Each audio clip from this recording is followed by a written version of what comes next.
Next on Currents News, protesters assembled at the airport when Buffalo Bishop Richard Malone returned home from meeting with the Pope. Parishioners and priests in the Diocese of Brooklyn are reacting to news about Bishop Nicholas DiMarzio. He's vigorously denying a nearly 50-year-old allegation of sexual abuse. We support our bishop.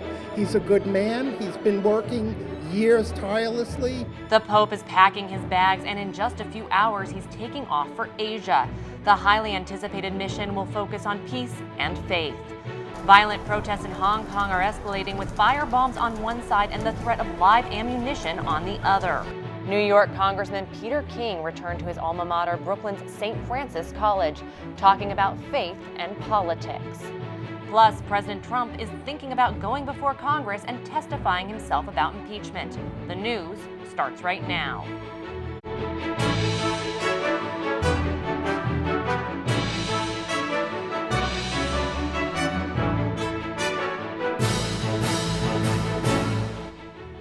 Good evening, I'm Tamara Lane. Bishop Richard Malone is back in Buffalo tonight after meeting with Pope Francis at the Vatican.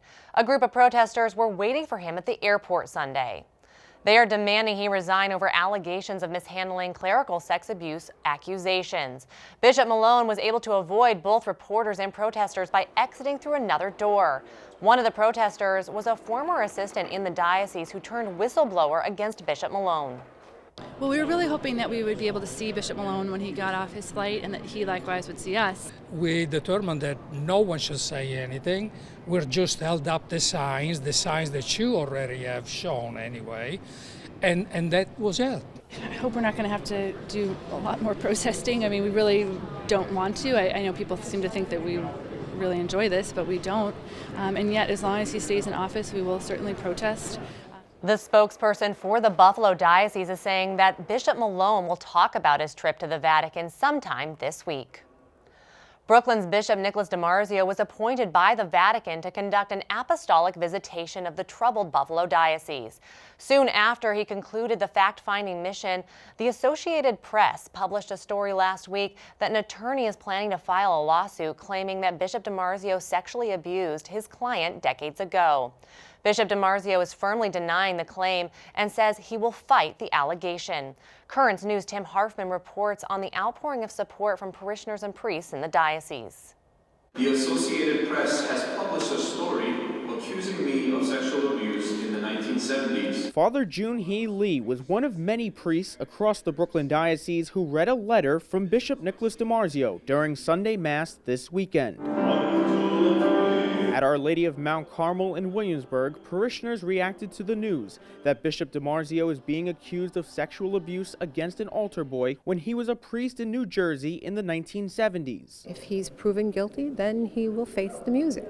Is it true? I find it so far-fetched. The Bishop of Brooklyn is strongly refuting that allegation from nearly half a century ago. Quote, I am just learning of this allegation. In my nearly 50-year ministry as a priest, I have never engaged in unlawful or inappropriate behavior, and I categorically deny this allegation. I am confident I will be fully vindicated. The Associated Press reported the story last week, alleging Bishop DiMarzio and a second priest, now dead, repeatedly abused Mark Matzek as a child at St. Nicholas Church in Jersey City. According to that report, a lawsuit may be filed next month. Deacon Phil Franco was abused as a child himself. He says Bishop DiMarzio has been at the forefront of listening to victims and protecting children of any further abuse. I confidently could stand here as a survivor who both A, condemns abuse, but at the same time is very willing to stand up for this man who I believe is innocent. The accusation comes on the heels of Bishop DiMarzio completing his Vatican-appointed examination into the Bishop of Buffalo for allegations that Richard Malone failed to report abusive priests. Bishop DiMarzio was in Rome last week, about to present his report on the fact-finding mission to the Pope, when the abuse allegation from the law offices of Mitchell Garabedian came out. I would dare to say that anybody who has been chosen to do something like that takes a great deal of trust on the part of the Holy Father. Father Anthony Sansone and parishioners at Our Lady of the Miraculous Medal Church in Ridgewood were shocked to hear the news. We support our bishop. He's a good man. He's been working years tirelessly. Deacon Franco says false allegations could be damaging to a man who has devoted so much of his ministry to fighting sex abuse. It's extremely unfair to the priests, whom in these cases of false accusations are innocent. And it's unfair to those who are legitimate victims. Bishop DiMarzio's letter to parishioners was posted on the Diocese of Brooklyn's Facebook page, where similar support can be seen. Bishop DiMarzio is vowing to vigorously defend himself against what he's calling false allegations. Tim Harfman, Currents News. A decision on Bishop DiMarzio's examination into Buffalo has not yet been released by the Vatican. However, there are reports right now that Bishop Malone is about to step down. Christopher Lamb, a reporter for the UK's tablet publication, tweeted, "Hearing from reliable sources that Bishop Richard Malone's resignation is imminent at the Buffalo Diocese." A Buffalo Diocese spokesperson is saying that Lamb's tweet is false. A lot has happened in the last few weeks regarding this topic. Here's a timeline of dates to clarify the events for you. On October 3rd, the Vatican assigned Bishop DiMarzio to the Apostolic Visitation of Buffalo. Bishop DiMarzio was appointed to look into allegations that Bishop Malone mishandled clerical sex abuse accusations. On October 31st, Bishop DiMarzio concluded that visitation after speaking with some 80 people in Buffalo. On November 7th, he traveled to the Vatican with New York's bishops to meet with the Pope and report on the status of the church in their diocese.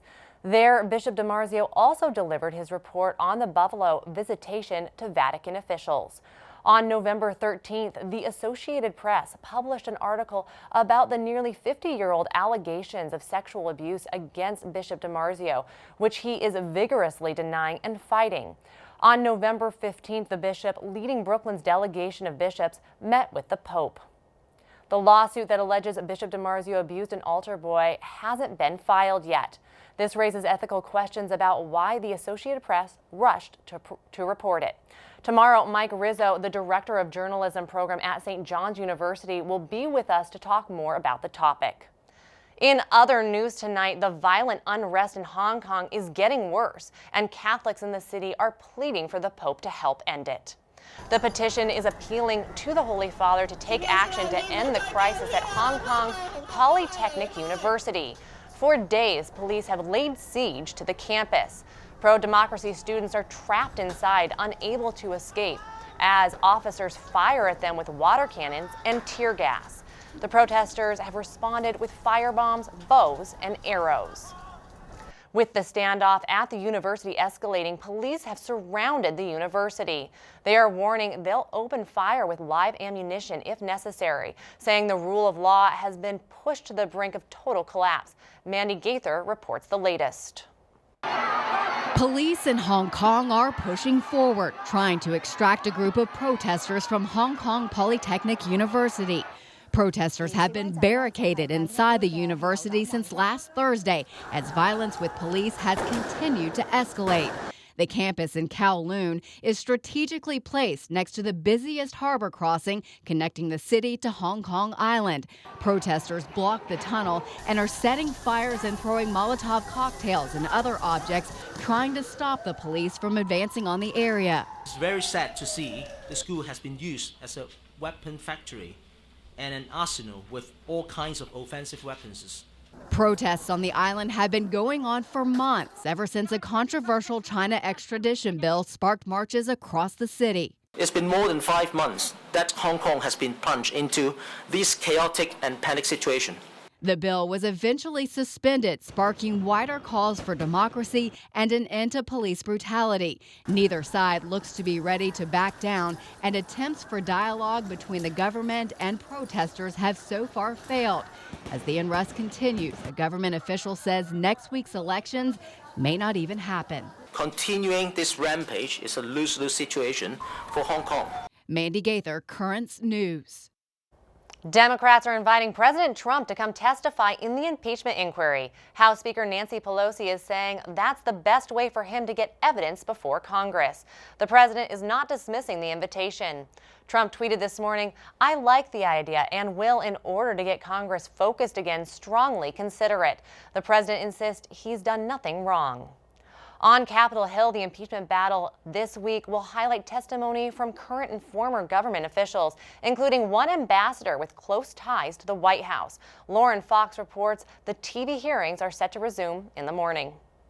8 key witnesses are set to testify publicly in the impeachment inquiry this week, including Ambassador to the EU Gordon Sondland, who is emerging as the most pivotal witness in the proceedings. The member of my staff could hear President Trump on the phone asking Ambassador Sondland about the investigations. Ambassador Sondland told President Trump the Ukrainians were ready to move forward. In his closed-door depositions, former national security official Tim Morrison, who is slated to testify tomorrow, said he knew of at least 5 direct conversations between Sondland and Trump, adding that Sondland was acting at Trump's direction. Morrison said Sondland told him that he informed a Ukrainian official the nearly $400 million in military aid for Ukraine could be freed up if, quote, the prosecutor general would go to the mic and announce that he was opening the Burisma investigation. What we're talking about here is that the President of the United States used taxpayer-funded military assistance to pressure a foreign leader to help him in his re-election campaign. That is solicitation of a bribe. And as I've said from the beginning, I think this is not okay. The President of the United States shouldn't, even in the original phone call, be on the phone with the president of another country and raise his political opponent. But if you look at Sondland's testimony, which is also public, he says that the direction that he received from the President of the United States was no quid pro quo. President Trump again lashing out at another witness in a tweet. In a transcript released this weekend, Jennifer Williams, a State Department employee detailed to the Vice President's office who listened to the July 25th phone call between President Trump and the Ukrainian president. She told impeachment investigators President Trump's request for specific investigations struck her as, quote, unusual and inappropriate. Vice President Mike Pence's office is making a concerted effort to distance itself from Williams, who is slated to testify tomorrow. That was Lauren Fox reporting. Although the witness schedule is set for this week, Speaker Pelosi has not announced the timeline for finishing up the inquiry. Former New York mayor and possible Democratic presidential candidate Michael Bloomberg is apologizing. Speaking at an African-American Christian church in Brooklyn, Bloomberg admitted he was wrong for imposing the stop and frisk policy that resulted in accusations of racial targeting. I now see that we could and should have acted sooner and acted faster to cut the stops. I wish we had. I'm sorry that we didn't. But I can't change history. However, today, I want you to know that I realized back then I was wrong, and I'm sorry. Bloomberg was slammed by his successor, Bill de Blasio. The current mayor questioned the timing of the apology, linking it to the presidential campaign. There's a lot more news headed your way. In a few hours, the Pope will be heading to Asia on a new mission. Crux Rome Bureau Chief Inés Martín is traveling with him. She joins us next. Congressman Peter King goes back to his Brooklyn alma mater to look at faith and politics. And the Holy Father hosts an extraordinary meal at the Vatican. We'll tell you who joined him for lunch. Do you have a story idea or want to share a tip? Email us at newstips@desalesmedia.org or call our 24-hour number, 718-517-3122. We'll be right back.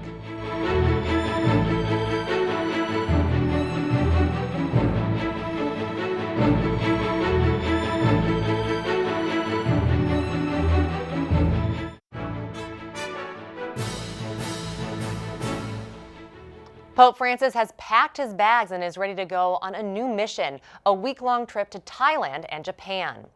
The pontiff will visit spiritual and political leaders in the two nations, including the Supreme Patriarch of the Buddhists and the recently named Emperor of Japan. Francis will also pray for peace at the world's only two cities to have experienced nuclear weapons, Hiroshima and Nagasaki. The Holy Father had those deadly events in mind when he sent a video message to Japan. Es muy consciente del sufrimiento causado por la guerra.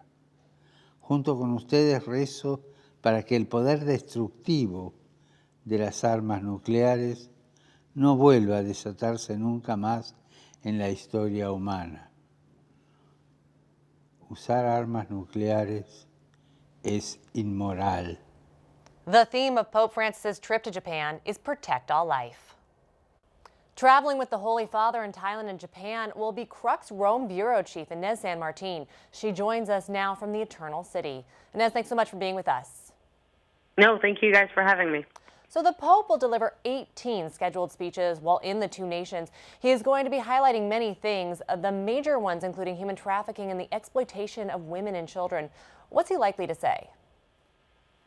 Well, when it comes to Thailand, that's when he's going to be touching on the exploitation of women and children. We have to remember modern-day slavery is actually one of Pope Francis' core social issues throughout his pontificate, and he's bound to be very, very strong when he addresses it. He's called it before a crime against humanity, and saying that in Thailand, the exploitation of children and women through forced prostitution is actually one of the largest incomes of foreign currency is definitely going to be high priority for Pope Francis. The Holy Father is making his fourth trip to Asia. Catholics in Thailand and Japan are a small minority. Why is he going there? For several reasons, but it has to be acknowledged. Probably the biggest reason why he's going is when he delivers a very strong appeal against nuclear weapons. He's going to be in Hiroshima and Nagasaki on Sunday, and that is without a doubt going to be the center of his trip. But Japan now is attempting to revise its constitution to permit rearmament. What will the Holy Father say about that? He's seeing that this is a man who's long been preaching about peace and the fact that the world is currently living a third war at piecemeal or in pieces. He's going to be supporting, in my opinion, the maintaining the status quo when it comes to Japan. Japan is known for being a peaceful country ever since after the Second World War. Part of it was due to the agreement with the United States, but also it's a decision made consciously by the country to maintain this position of never again going to war. So let's turn now to somewhere the Pope is not traveling to. You're reporting that the Holy Father won't be going home to Argentina anytime soon. Why not? Well, there's several reasons, though. As an Argentinian myself and someone who's been advocating virtually never flight, I've been with Pope Francis, that he should be going home soon. It's actually several reasons. First of all, he told us Argentinians in 2017 that the world is bigger than Argentina and that he has bigger priorities. And when you see the countries he's visited, from the Central African Republic to Myanmar and Bangladesh, you see a priority that is going out to the outskirts. And Argentina, even though it's not one of the world's top economies, is not really the country in the peripheries, and not even so within Latin America. We look forward to all of your coverage from this upcoming trip. Inés San Martín, Crux's Rome Bureau Chief, thanks so much for being with us today. No, thank you for having me. Meanwhile, the Pope is selecting an archbishop to be his new representative at the United Nations in New York. Archbishop Gabriele Giordano Caccia will take over the post starting on January 16, 2020. He will succeed Archbishop Bernardito Auza, who's going to be the Holy See's ambassador to Spain. Archbishop Caccia has spent the last 2 years serving as nuncio to the Philippines. New York Congressman Peter King is a staunch defender of life. The Republican Catholic is retiring from the U.S. House at the end of this term. Today, he returned to his alma mater, Brooklyn's St. Francis College. Currents News' Emily Druby was with him. Congressman Peter King walks through the halls of Brooklyn's St. Francis College. Congressman Peter King. He's back at the school that helped shape him, days after announcing he would not seek re-election in 2020. The 14-term Republican reflected on his life in public service and how his faith helped guide him in office. When you're in the day-to-day of real life, you're not always as perfect as you want to be, but I would say that it gives you at the very least, a conscience that you have to respond to. Representative King attended St. Francis as an undergraduate and then enrolled at Notre Dame's law school. He's always been a champion for Catholic values and a staunch defender of life. He's also a member of the Knights of Columbus. The congressman isn't worried about what will happen after he leaves Washington. Don't give up. The world is going to end with me leaving Congress. Instead, King describes his stepping down as an opportunity for someone else to step up. I think it's important, though, for people who feel strongly about these issues to be heard and to let it be known that they want a candidate who reflects those views. And I've tried to do that during the time I've been in Congress. And again, it's never 100% because sometimes you have to make different compromises. But I think if you're coming from that perspective, though, of having a firm set of beliefs, you're more likely to get things done the right way. The congressman is the 20th Republican so far who won't run for re-election next November. He says he wants to spend more time with his family, but King will be in the U.S. House for at least one more major vote, the impeachment of President Trump. To me, impeachment is only the most drastic remedy to be used. I see nothing at all remotely impeachable with the call to the Ukraine or the whole area around it. When it was time to impeach Bill Clinton in 1998, Congressman King voted no. In downtown Brooklyn, Emily Druby, Currents News. A new poll is looking at the separation between church and state. The survey by Pew Research Center asked Christians if they trust their clergy on hot-button issues. And Catholics were least likely among all Christian denominations to have a lot of confidence in their priests when it came to giving political advice. To break that down further, 29% of Catholics trusted their clergy a lot when it came to abortion. 16% trusted in their priests' advice on immigration. The topic they trust clergy on the most was climate change, with 38% of Catholics willing to listen to the clergy. Still to come on Currents News. The Pope hosts a very special lunch. It's a story you won't want to miss. And please check out one of the latest features in the tablet, the Our Diocesan Family page. That's where you can send in photos of your family receiving certain sacraments, such as baptism, First Communion, confirmation, and marriage. For more information and to submit your pictures, go to thetablet.org/OurDiocesanFamily. We'll be right back.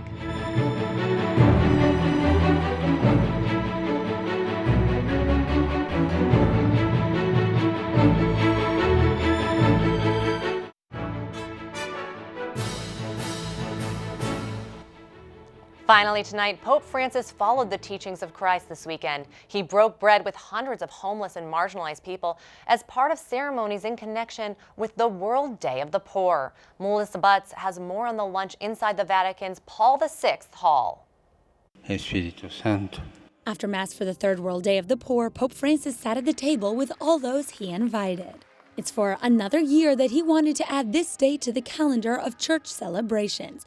To do so, the Pope shared a table with the homeless, those who are marginalized, and with migrants. He greeted his guests of honor affectionately. Then he blessed the table. Buongiorno a tutti. Vi do il benvenuto, grazie per essere qui. Auguro che il Signore ci benedica tutti oggi, che Dio ci benedica tutti. In questa riunione di amici, questo pranzo e le famiglie vostre, che il Signore benedica tutti. Grazie. Buon pranzo. Pope Francis offered diners lasagna, chicken with a mushroom sauce, fruit, and coffee. It was a simple lunch and a small gesture that will not change the world. Yet, perhaps the event can change the world of one abandoned person who's on the peripheries of society. In Rome, Melissa Butts, Currents News. Earlier in the day, during Mass at St. Peter's Basilica, the Pope told the assembly that the surest way to get to heaven is having a friend who is poor. That is Currents News. I'm Tamara Lane. Thank you for joining us because we are putting your faith in the news. Hope to see you again next time.